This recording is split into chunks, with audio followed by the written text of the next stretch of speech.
ನೀವು ಹಳೆ ಯೋಗದ ಬಗ್ಗೆ ಹೇಳ್ತಾ ಇದ್ರಿ, ಕೃಷ್ಣಮಾಚಾರ್ಯರ ಬಗ್ಗೆ ಮಾತಾಡಿದ್ರಿ. ನಂಗೀಗ ಅನ್ಸಿದ್ದು, ಹೇಳಿ ಹಾಗಿದ್ರೆ ಈ ಪ್ರಾಚೀನ ಯೋಗ ಗುಹೆಯಲ್ಲಿ ಕೂತು ಮಾಡ್ತಿದ್ರು ಅಂತೆಲ್ಲ ಹೇಳಿದ್ರಿ, ಆ ಯೋಗಕ್ಕೂ ಅಥವಾ ಯೋಗ ಪದ್ಧತಿಗೂ ಮತ್ತು ಈಗಿನ ಆಧುನಿಕ ಯೋಗಾಭ್ಯಾಸದ ಪದ್ಧತಿಗೂ ಏನ್ ವ್ಯತ್ಯಾಸ? ಖಂಡಿತ ಏನು ವ್ಯತ್ಯಾಸ ಇಲ್ಲ, ಆದ್ರೆ ಹೇಳ್ಕೊಡೋರು ಬದಲಾಯಿಸ್ತಾ ಇದಾರೆ. ಮೂಲ ಮುಂಚೆ ಹೆಂಗಿತ್ತು ಹಾಗೆ ಇವಾಗ ನಾನು ಇಲ್ಲಿ ಏನ್ ಹೇಳ್ಕೊಡ್ತೀನಿ ಅಲ್ಲಿ ಹೇಗ್ ಹೇಳ್ಕೊಡ್ತಾ ಇದ್ರು, ಕೃಷ್ಣಮಾಚಾರ್ಯ ಅವರು ಅಯ್ಯಂಗಾರ್ ಅವ್ರಿಗೆ ಹೇಗೆ ಹೇಳ್ಕೊಟ್ರು, ಹೇಗ್ ಪರಂಪರೆ ಬಂದಿದೆ ಅದನ್ನೇ ಅನುಸರಿಸ್ತಾ ಬಂದಿರೋದು. ಆಸನ ಅಭ್ಯಾಸವನ್ನ ನಾವು ಗಮನದಲ್ಲಿಟ್ಕೊಂಡ್ರೆ ಇವಾಗ ಎಲ್ಲಾರು ಆಮೇಲೆ ಇನ್ನೊಂದು ಏನ್ ಗೊತ್ತಾ, ನನ್ನ ಅಭಿಪ್ರಾಯದ ಪ್ರಕಾರ, ಮತ್ತೆ ಇದು it's like standard thumb rule, ಕನಿಷ್ಠ ಪಕ್ಷ 8 ರಿಂದ 9 ವರ್ಷ ನೀವು ಅಭ್ಯಾಸ ಮಾಡ್ದೇನೆ ದಯವಿಟ್ಟು ಹೇಳ್ಕೊಡಕ್ ಹೋಗ್ಬೇಡಿ. ಯಾರು ಹೇಳ್ಕೊಡ್ತಾರ ಅವ್ರಿಗಿದು ಹೌದು. ನಿಮ್ಗೆ ಗೊತ್ತಿಲ್ಲ, ಇವಾಗ ಯಾರೋ ಒಬ್ರು ಇವಾಗ ಓದಕ್ ಹೋಗ್ತೀರಾ, 1 ತಿಂಗಳು 2 ತಿಂಗಳು ಇಂಜಿನಿಯರಿಂಗ್ ಕಾಲೇಜಲ್ಲಿ ಇದ್ಬಿಟ್ಟು ಬಂದ್ಬಿಟ್ಟು ನಮ್ಗೆ ಕೆಲಸ ಕೊಡಿ ಅಂತ ಹೇಳಿದ್ರೆ ಅರ್ಥ ಇದೆಯಾ? ನೀವು ಸಾಧನೆ ಮಾಡಿರ್ಬೇಕು, ನಿಮಗ್ ಗೊತ್ತಿರ್ಬೇಕು. 22 ವರ್ಷ ಓದಿದ ಆದ ನಂತರ ನಿಮಗೆ 1 ಡಿಗ್ರಿ ಬಂತು. ಹೌದು. ಆದ್ರೆ ಇವಾಗ ನಾನು ಬರೀ 1 ತಿಂಗಳು ನಾನು ಕಲ್ತ್ಕೊಂಡು ನಾನು ಹೇಳ್ಕೊಡಕ್ ಶುರು ಮಾಡ್ತೇನೆ ಅಂದ್ರೆ ಹೇಗ್ ಸಾಧ್ಯ? ನೀವು ಸ್ವತಃ ಅಭ್ಯಾಸ ಮಾಡಿರ್ಬೇಕಲ್ವಾ, ನೀವು ಸಾಧನೆಯನ್ನು ಮಾಡಿರ್ಬೇಕು. ಹೌದು, ಅದು ನೀವು ನಿಮ್ ಜೀವನದಲ್ಲಿ ಅಳವಡಿಸ್ಕೋಬೇಕು, ಪರಿಪೂರ್ಣತೆ ಸಿಗ್ಬೇಕು, ನೀವ್ ಅದರಿಂದ ಬೆಳಿಬೇಕು. ನಿಮ್ಗೂ ಆಯ್ತು ನಾನು ಇದನ್ನ ಹಂಚ್ಕೋಬೇಕು ಅಂತ ನಿಮ್ಗೆ ಒಳಗಿಂದ ಕರೆ ಬರ್ಬೇಕು. ಬಹಳ ಮುಖ್ಯ ಅದು. ಇಲ್ದಿದ್ರೆ ನೀವು ನಿಮ್ ಜೊತೆ ಯಾರು ಬರ್ತಾರೆ ಕಲಿಬೇಕು ಅಂತ ಅವರಲ್ಲಿ ನೀವು ಬದಲಾವಣೆಗಳನ್ನ ತರಕ್ಕಾಗೋದಿಲ್ಲ. ನೀವ್ ಮೇಲ್ ಹೇಳ್ಕೊಡ್ತಾ ಇರ್ತೀರ ಅಷ್ಟೇ. ನಿಜವಾಗ್ಲೂ ಅವ್ರಿಗೆ ನಾನ್ ಹೇಳ್ಕೊಟ್ಟಿದ್ದು ಪ್ರಯೋಜನ ಆಗಿ ಅರ್ಥ ಆಗಿ ಅವ್ರ ಜೀವನ ಬದಲಾಯ್ತಾ, ಆಗ ಆಯ್ತು ನಾನು ಇಷ್ಟು ದಿನ ಅಭ್ಯಾಸ ಮಾಡಿದ್ದು ಸಾಧನೆಯ ಹಂತಕ್ಕೆ ಹೋಗಿದೆ ಅಂತ ನಾವು ಹೇಳ್ಬೋದು. ಇವತ್ತಿನ ಯಂಗ್ಸ್ಟರ್ಸ್ ಹೆಂಗಿದ್ದಾರೆ ಅಂದ್ರೆ ಟೆನ್ಷನ್, ಅಂದ್ರೆ ಆತಂಕದ ಬದುಕು ಅಂತ, ಮತ್ತು ತುಂಬಾ ಜನ ಖಿನ್ನತೆಗೊಳಗಾಗ್ತಾರೆ. ಹೊರಗೆ ಬರೋದೇ ದೊಡ್ಡ ಕಷ್ಟ. ಹಾಗಾಗಿನೇ ಸೈಕ್ಯಾಟ್ರಿಸ್ಟ್ಗಳ ಹತ್ರ ಹೋಗ್ತಾರೆ. ಅಂದ್ರೆ ಹೆಂಗೆ ಬದುಕನ್ನು ಚೆನ್ನಾಗಿ ಮಾಡ್ಕೊಳ್ಳೋದು ಅಂತಾರೆ. ನಾನು I just want to ask, because ಯೋಗದಿಂದ ಅದಕ್ಕೊಂದು ಸೊಲ್ಯೂಷನ್ ಸಿಗುತ್ತೆ ಅಂತ ನಂಗೆ ಅನ್ಸುತ್ತೆ ಯಾವಾಗಲೂ. ಹಾಗಾಗಿ ಕೇಳ್ತಾ ಇದ್ದೀನಿ ಪ್ರಶ್ನೆನ, ಹೆಂಗೆ ಯೋಗ ಸಹಕಾರ ಆಗುತ್ತೆ ನೋಡಿ. ಇವಾಗ ಇದು ಇಲ್ಲೂ ಸಾಕಷ್ಟು ನೋಡ್ತೀನಿ ಆಯ್ತಾ, ಜನಗಳು ಮುಖ್ಯವಾಗಿ ಏನಾಗಿದೆ ಅಂತ ಹೇಳಿದ್ರೆ ಬರ್ತಾರೆ ನಿಮ್ ಯೋಗ ಸೆಂಟರ್ಗೆ, ಯೋಗಗೆ. ಅವ್ರೇನಾಗಿದೆ ಅಂದ್ರೆ ಮಾತಾಡೋ ಶಕ್ತಿಯನ್ನೇ ಕಳ್ಕೊಂಡ್ಬಿಟ್ಟಿದ್ದಾರೆ. ಮಾತಾಡೋ ಶಕ್ತಿ ಸ್ವತಃ ಮನೆಯಲ್ಲಿ ಒಬ್ರಿಗೊಬ್ರು ಮಾತುಕತೆ ಇಲ್ಲ. ಮನೆ ಒಳಗಡೆನು ಮಾತುಕತೆ ಇಲ್ಲ. ನೀವು ಹೊರಗಡೆ ಜಗತ್ತಿಗೆ ಹೋದಾಗ ಮಾತುಕತೆ ಏನಾಗತ್ತೆ, ಬರೀ ಕೆಲಸಕ್ಕೆ ಸೀಮಿತವಾಗಿರುತ್ತೆ. ಭಾವನೆಗಳಿಗೆ ಪ್ರಾಮುಖ್ಯತೆಗಳಿಲ್ಲ. ಅಜ್ಜಿ ತಾತ ಇಲ್ಲ ಮನೆಯಲ್ಲಿ, ಕಾನ್ವರ್ಸೇಷನ್ ಆಗಲ್ಲ, ಮೃದು ಮಾತುಕತೆ ಆಗೋದಿಲ್ಲ. ಏನೇ ಮಾತುಕತೆ ಆಗೋದು ಎಲ್ಲ ಟ್ರಾನ್ಸಾಕ್ಷನಲ್, ಮೆಕ್ಯಾನಿಕಲ್. ಹೀಗಾದಾಗ ಒಳಗಡೆ ಖಾಲಿ ಅನಿಸ್ದೇನೆ ಇನ್ನೇನ್ ಅನ್ಸುತ್ತೆ ಹೇಳಿ? ಮುಖ್ಯವಾಗಿ ಮನುಷ್ಯನಾಗಿ ಆದ ನಂತರ ಭಾವನೆಗಳಿಗೆ ಸ್ಪಂದನೆ ಆಗ್ಬೇಕು.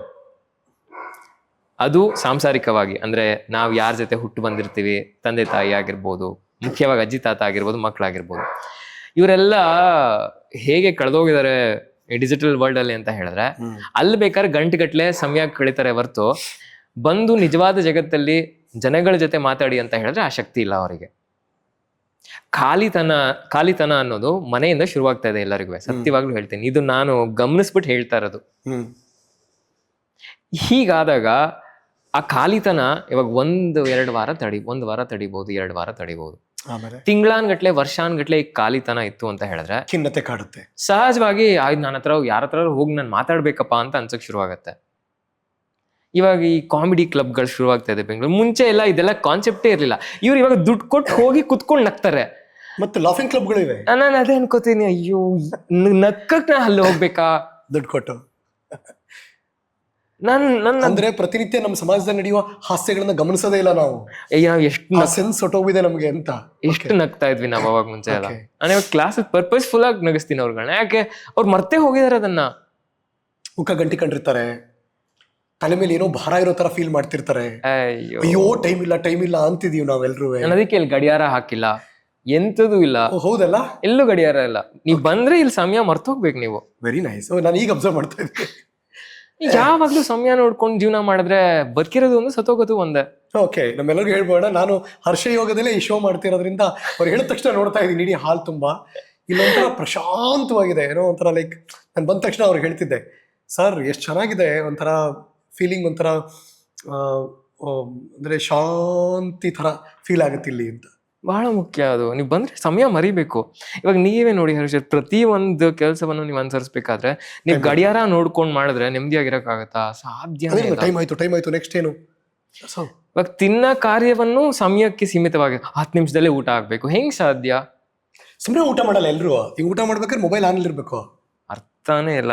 ಮಕ್ಕಳು ಊಟ ಮಾಡಲ್ಲ ಅಂದ್ರೆ ಅಪ್ಪ ಅಮ್ಮಂದಿರು ಮೊಬೈಲ್ ಆನ್ ಮಾಡ್ಕೊಡ್ತಾರೆ. ನಾನು ಸತ್ಯವಾಗ್ಲೂ ಹೇಳ್ತೀನಿ, ನನಗೆ ಮಕ್ಕಳಿಲ್ಲ, ನೀವು ಹೇಳಕ್ ಯೋಗ್ಯತೆ ಇಲ್ಲ ಅಂತ ಖಂಡಿತ ಹೇಳ್ತಾರೆ.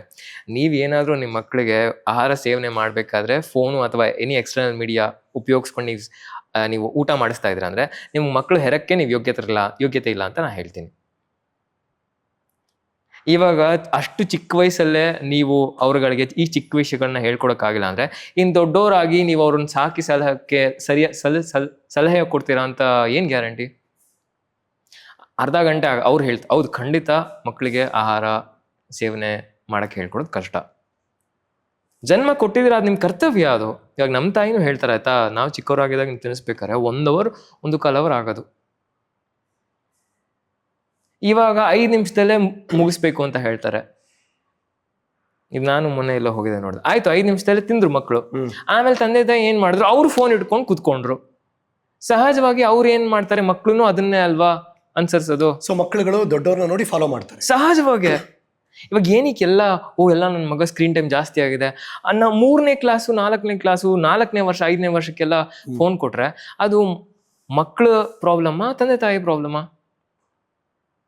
ನನ್ನ ಮಗ ಹಿಂಗ್ ಮಾಡ್ತಾನೆ ಅಲ್ಲ, ಏನಕ್ಕೆ ಮಾಡ್ತಾನೆ, ನೀವು ಅದನ್ನೇ ಮಾಡ್ತಾ ಇದ್ದೀರಾ. ಆಮೇಲೆ ನೀವು ಹೇಳುದು ಇಲ್ಲ ನನ್ನ ಇದು ಕೆಲಸ ಅಂತ. ಅದು ನೀವು ಯೋಚನೆ ಮಾಡ್ಬೇಕಾಗಿತ್ತು. ಹೆತ್ತಾದ ನಂತರ ನಿಮ್ ಕರ್ತವ್ಯ. ಇದು ನಾನು ಹೇಳ್ದಾಗ ಹೇಳ್ತಾರ, ನೀವೇನ್ ಹೇಳ್ತೀರಾ ನಿಮ್ಗೆ ಮಕ್ಕಳೇ ಇಲ್ಲ ಅಂತ. ಈಗ ನಾನು ನಿಮ್ಗೆ ಪ್ರೂವ್ ಮಾಡಕ್ ನಾನು ಮಕ್ಳು ಮಾಡ್ಕೋಬೇಕಾ? ಯಾಕಂದ್ರೆ ಅವ್ರು ಹುಟ್ಟಿದಾಗ್ಲೇನೆ ಅವ್ರು ಬೆಳೆದಾಗ್ಲೂ ಹೀಗಿರ್ಲಿಲ್ಲ ಏನುವೆ. ಇವಾಗ ಅವ್ರ ಮಕ್ಳು ಇದನ್ನ ಎಲ್ಲಿಂದ ಅನುಸರಿಸ್ತಾರೆ ಹರೀಶ್? ನೋಡೇ ಕಲಿತಾರೆ ಎಲ್ಲ. ಇನ್ ಸೊಲ್ಯೂಷನ್ ಏನು ಅಂದ್ರೆ ಹೆಂಗ್ ಮಾಡ್ಬೇಕು? ಅದು ಅವರೇ ಕಂಡಿಡ್ಕೋಬೇಕು. ಯಾಕಂದ್ರೆ ಅವರು ಡೇಂಜರಸ್ ಮೂವ್ ಆಗ್ತಿದೆ. ಅಲ್ಲ, ಇವಾಗ ನೀವೇ ನೋಡಿ, ಅವ್ರಿಗೆ ಮಗುವಿಗೆ ಜನ್ಮ ಕೊಡೋಕ್ಕೆ ಅರ್ಹತೆ ಇತ್ತು, ಮಾನಸಿಕವಾಗಲೂ ಶಕ್ತಿ ಇತ್ತು, ಜನ್ಮ ಕೊಟ್ರು. ಜೀವವನ್ನ ಜಗತ್ತಿಗೆ ತಂದ ಮೇಲೆ ಆ ಜೀವ ಹೆಂಗ್ ನೋಡ್ಕೋಬೇಕು ಅಂತ ಅವರು ತಲೆ ಉಪಯೋಗಿಸ್ಬೇಕು. ಜೀವ ಕೊಡ್ಬೇಕಾದ್ರೆ ಕೇಳಿದ್ರ ಅವ್ರು ಬೇರೆಯವ್ರಿಗೆ? ಇಲ್ಲ. ಇವಾಗೆಲ್ಲ ಹಾಳಾಗಿದೆ, ಇವಾಗ ನಂಗೆ ಸಮಸ್ಯೆಗೆ ಉತ್ತರ ಕೊಡಿ ಅಂತ ಹೇಳಿದ್ರೆ, if you smart enough to bring a life into existence, you smart enough to figure it out. ತಲೆ ಉಪಯೋಗಿಸಕ್ಕೆ ಅವ್ರು ರೆಡಿ ಇಲ್ಲ. ಎಲ್ಲದಕ್ಕೂ ರೆಡಿಮೇಡ್ ಸೊಲ್ಯೂಷನ್ಸ್ ಬೇಕು. ಹೆಂಗ್ ಸಾಧ್ಯ? ಈಸಿ ವೇ, ಮೊಬೈಲ್ ಕೊಟ್ರೆ ಈಸಿ ಆಗ್ಬಿಡುತ್ತೆ ಅಂತ ಅವ್ರ ಲೈಫು ಸುಲಭ ಆಗ್ತಾ ಇದೆ. ನೀವೇ ನೋಡಿ, ಮಕ್ಳು ಸಾಕದೇನು ಸುಲಭನಾ?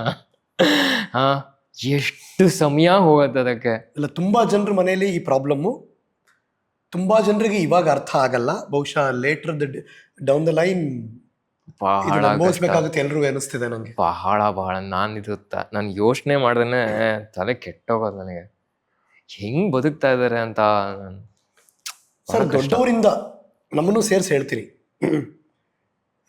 ಸೋಷಿಯಲ್ ಮೀಡಿಯಾದಲ್ಲಿ ಇವಾಗ ಎಲ್ಲರೂ ಇರೋದ್ರಿಂದ, ಆಲ್ಮೋಸ್ಟ್ ಎಲ್ಲರೂ ಇದ್ದೀವಿ, ಈ ಸ್ಕ್ರೀನ್ ಟೈಮ್ ಜಾಸ್ತಿ ಆಗ್ತಿದೆ. ಎಸ್ಪೆಷಲಿ ಲೇಟ್ ನೈಟ್ ಜಾಸ್ತಿ ಆಗ್ತಿದೆ.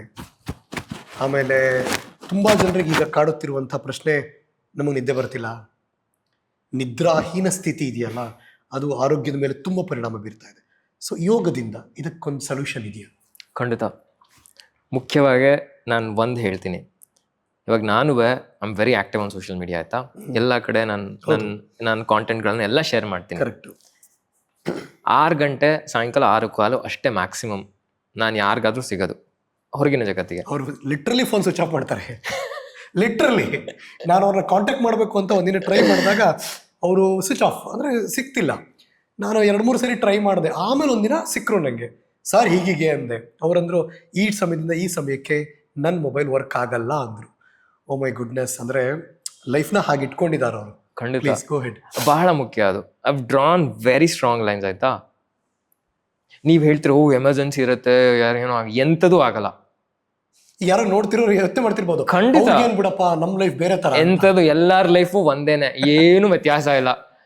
ಇವಾಗ ನನ್ನ ಜೊತೆ ಒಂದು 5-6 ಜನ ಕೆಲಸ ಮಾಡ್ತಾರೆ, 1,000 ಕೆಲಸಗಳು ಎಲ್ಲ. ಇವಾಗ 9 ಅವರ್ 8 ಅವರ್ ನೀವು ಮುಗಿಸ್ಲಿಲ್ಲ ಅಂತ ಹೇಳಿದ್ರೆ ಇನ್ನ ಸಾಯಂಕಾಲ 3 ಅವರಲ್ಲಿ ಮುಗಿಸ್ಬಿಡ್ತೀರಾ ನೀವು? ಸೊ ಒನ್ ಶುಡ್ ನೋ ಅವ್ರ ಲೈಫ್ ನ ಹೆಂಗ್ ಪ್ಲಾನ್ ಮಾಡ್ಬೇಕು. ಹೌದು, ಅವರು ಏನ್ ಮಾಡಿದ್ರೆ ಎಲ್ಲರೂ ಪ್ಲಾನ್ ಮಾಡಲ್ಲ.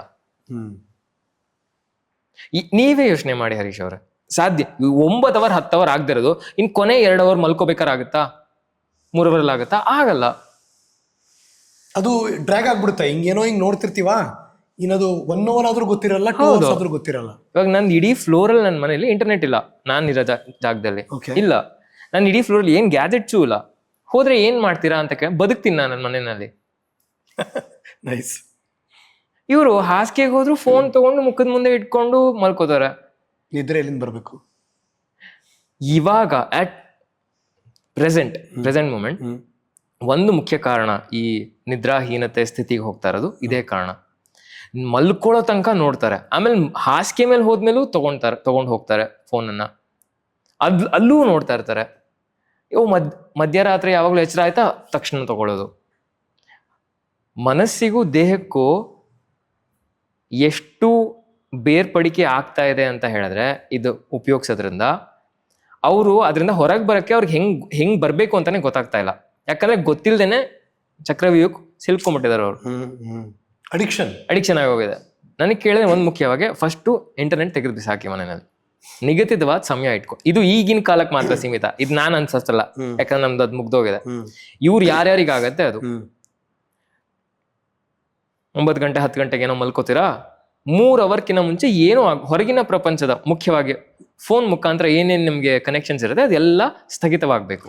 ಮಲಗೋಕ್ಕೂ 3 ಅವರ್ ಮುಂಚೆ. ಹೌದು, ನಾನೇ 4 ಅವರ್ ಮುಂಚೆ ಎಲ್ಲ ನಿಲ್ಲಿಸ್ತೀನಿ.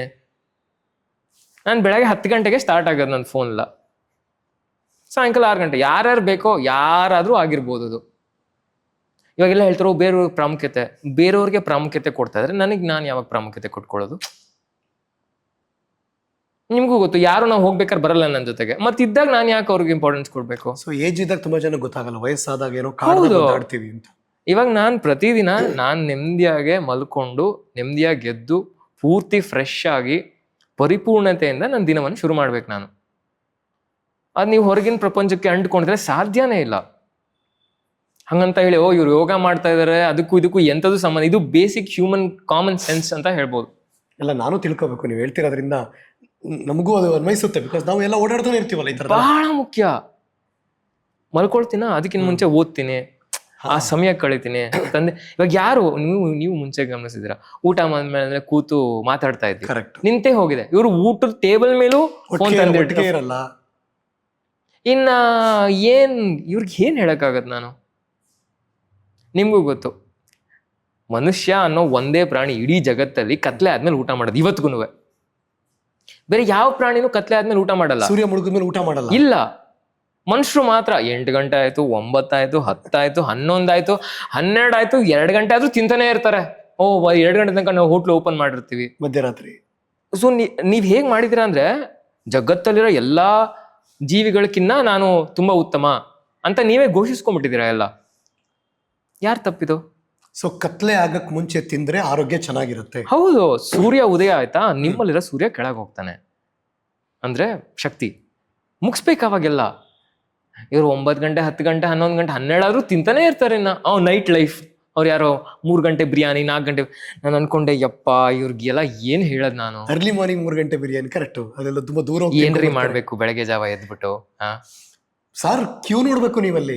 ಅದೇ ಹೇಳಿದ್ರು, ಎಷ್ಟು 200 ಜನ ಇರ್ತಾರೆ 2 ಗಂಟೆ 3 ಗಂಟೆಗೆ. ಎಷ್ಟು ಮೂಡ ತನಕ್ ಹೋಗಿದ್ದಾರೆ ಅಂತ ಹೇಳಿದ್ರೆ ನಾನು ಅದಕ್ಕೇನ್ ಹೇಳ್ಬೇಕಂತಾನೆ ಗೊತ್ತಿಲ್ಲ. ಹಿಂಗೆಲ್ಲ ಆದಾಗ ಆರೋಗ್ಯ ನಿಮ್ ಹಿಡಿತದಲ್ಲಿರುತ್ತಾ? ಖಂಡಿತ ಇರಲ್ಲ. ದೇಹ ನೀವ್ ಹೇಳ್ದಂಗೆ ಕೇಳದೇ ಇಲ್ಲ. ಅವರೆಲ್ಲ ಹೇಳ್ತಾರ ಗುಳಿಗೆ ನುಂಗ್ಬಿಟ್ಟು ಸರಿ ಮಾಡ್ಕೋತೀನಿ ಅಂತ. ಎಷ್ಟು ಸಾಯ ತನಕ ನುಂಗ್ತಾನೆ ಇರ್ತೀಯ, ನುಂಗು, ನಿನ್ ಹಣೆ ಬರ. ಇವಾಗ ನೀವು ನೋಡಿದ್ರೆ ಎಸ್ಪೆಷಲಿ ಇನ್ ವಿಮೆನ್ ಆಲ್ಸೋ, ಈ thyroid, hypothyroid, PCOD, PCOS problem, everything is at its peak right ನಾವು. ಕರೆಕ್ಟ್. ಏನಕ್ಕೆ? ಎಲ್ಲ ಬದಲಾಗಿ ಹೋಗಿದೆ. ಜೀವನ ಶೈಲಿ ಬದಲಾಗಿದೆ, ಆಹಾರ ಪದ್ಧತಿ ಬದಲಾಗಿದೆ, ಮಾನಸಿಕ ಸ್ಥಿತಿ ಬದಲಾಗಿದೆ. ಅವ್ರು ಯಾರ ಜೊತೆ ಸಮಯ ಕಳೀತಾರೆ ಆ ಜನಗಳು ಬದಲಾಗ್ಬಿಟ್ಟಿದ್ದಾರೆ. ಇವಾಗ 20 ಜನಗಳ ಮಧ್ಯೆ ನೀವು ಈ ತರ ಒಬ್ರು ಇದ್ರಿ ಅಂತ ಹೇಳಿದ್ರೆ ಇವನೇ ಹುಚ್ಚ ಅಂತ ಹೇಳ್ಬಿಡ್ತಾರೆ. ಅವಾಗ ಏನ್ ಮಾಡ್ತಾರೆ? ಅಯ್ಯೋ ಆಯ್ತು ಎಲ್ಲರೂ ಅನುಸರಿಸ್ತಾ ಇದಾರೆ, ನಾನು ನಾನು ಹಂಗೆ ಯಾವತ್ತೂ ಮಾಡಿಲ್ಲ. 1000 ಜನ ಅನುಸರಿಸ್ಲಿ, ನಾನು ಅನುಸರಿಸೋದೇ ಹೀಗೆ. ಯಾಕೆ? ಇದು ಸರಿಯಾದ ಹಾದಿ.